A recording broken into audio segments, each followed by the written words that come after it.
I don't think I have anything left in me again, buddy. Got to the hotel at 4 a.m., but it's part of the job. And once you commit to something and once you give your word, you better be ready to turn up and give 100%, no excuses. And I almost messed it up, but thankfully, I took the team home in the end. It's a tricky pitch. It's not one that is turning at a fair pace. The ball is jumping a bit. So for me, to the left-hander was definitely to make him hit square. He's quite a powerful guy, so I think that if he has arms, he can hit through the line easy. So for me, it was just trying to spin the ball from close as possible on a good length and force him to hit square, because that square boundary was quite big. I won't say we have cracked the code. I think we need to show a lot more batsmanship, especially from the maybe top half.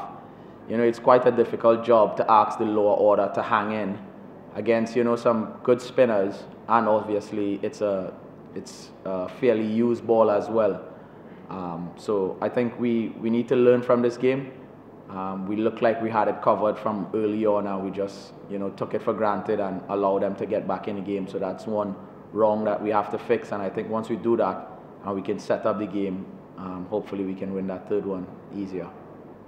I mean, yeah, when you look at its surface and what it's doing, it makes little sense asking your fast bowlers to run up and exert that kind of effort to get results on that pitch. We do have a number of quality spinners, and really impressed with Alec Athens today as well. He goes down as a part-timer, but at the end of the day, discipline is key, and that's all he did today for us. He was disciplined, he stuck to the plan, he stuck to what we asked of him, and he just stayed stump to stump, and it paid off. So on surfaces like these, you have to be proactive and try and pick the best 11, whether it be the best bowling combination or your batting combination. If you can see today, we stuck to left-right combination. So it's all about doing what requires to get home to win that match. To be honest, even though this pitch is giving a lot of assistance for spinners, it's still tricky as well, because now your margin for error becomes even smaller. If you're spinning the ball too much, it spins away from the bat, spins away from the stumps.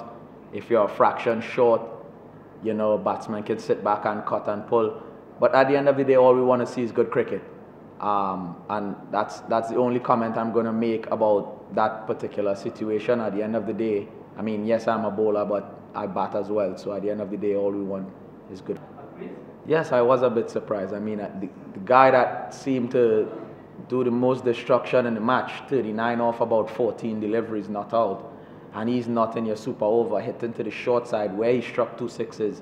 We all were a bit surprised that he didn't come out at all, and, worked in our favor. He was one of the few guys who sort of packed that power, and he had that reach, because he's quite a tall guy. He had that reach as well, and they didn't send him out. So these wins do a lot for the team. It brings them together. It makes everyone believe. And at the end of the day, a win is a win. And I think that these wins that you scrape and fight as a unit to get over the line, it can only do wonders for the team. And hopefully it do just that in the last game for us. First question, yes, I have been in a situation like this. It was eliminator in the 100. And it started off quite similar. I bowled a no ball in the 100, and no ball is 2. And I had to defend 9 or something like that, and 1 ball went for 6, and they needed 2 off 4 balls or something. And I remember Chris Jordan coming up to me, and he said, "Don't worry, you got this."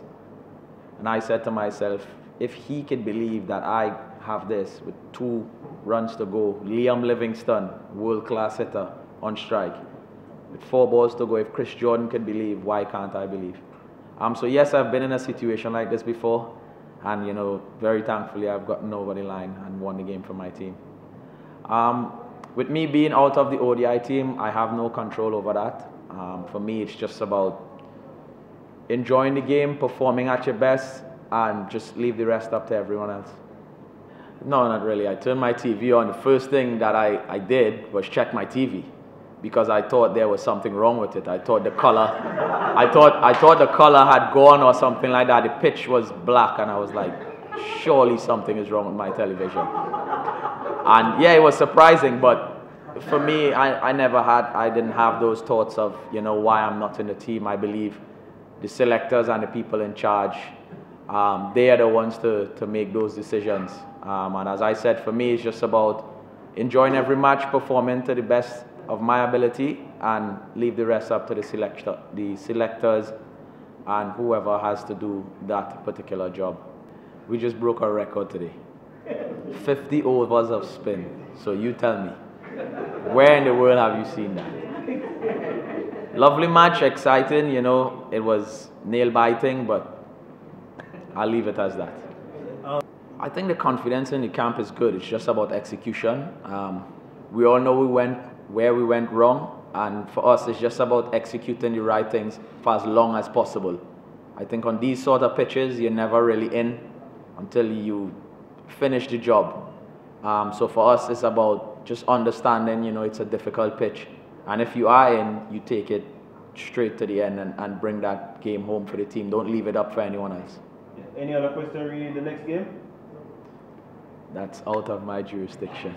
But I know whatever team we decide to put on the park, it definitely would be the best team on that day for that particular pitch to win that third ODI.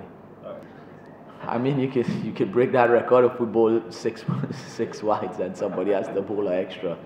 I'm not sure. We'll wait and see, but, you know, in our camp, I think we are well focused and we're ready to do whatever it takes to get over the line in that third ODI.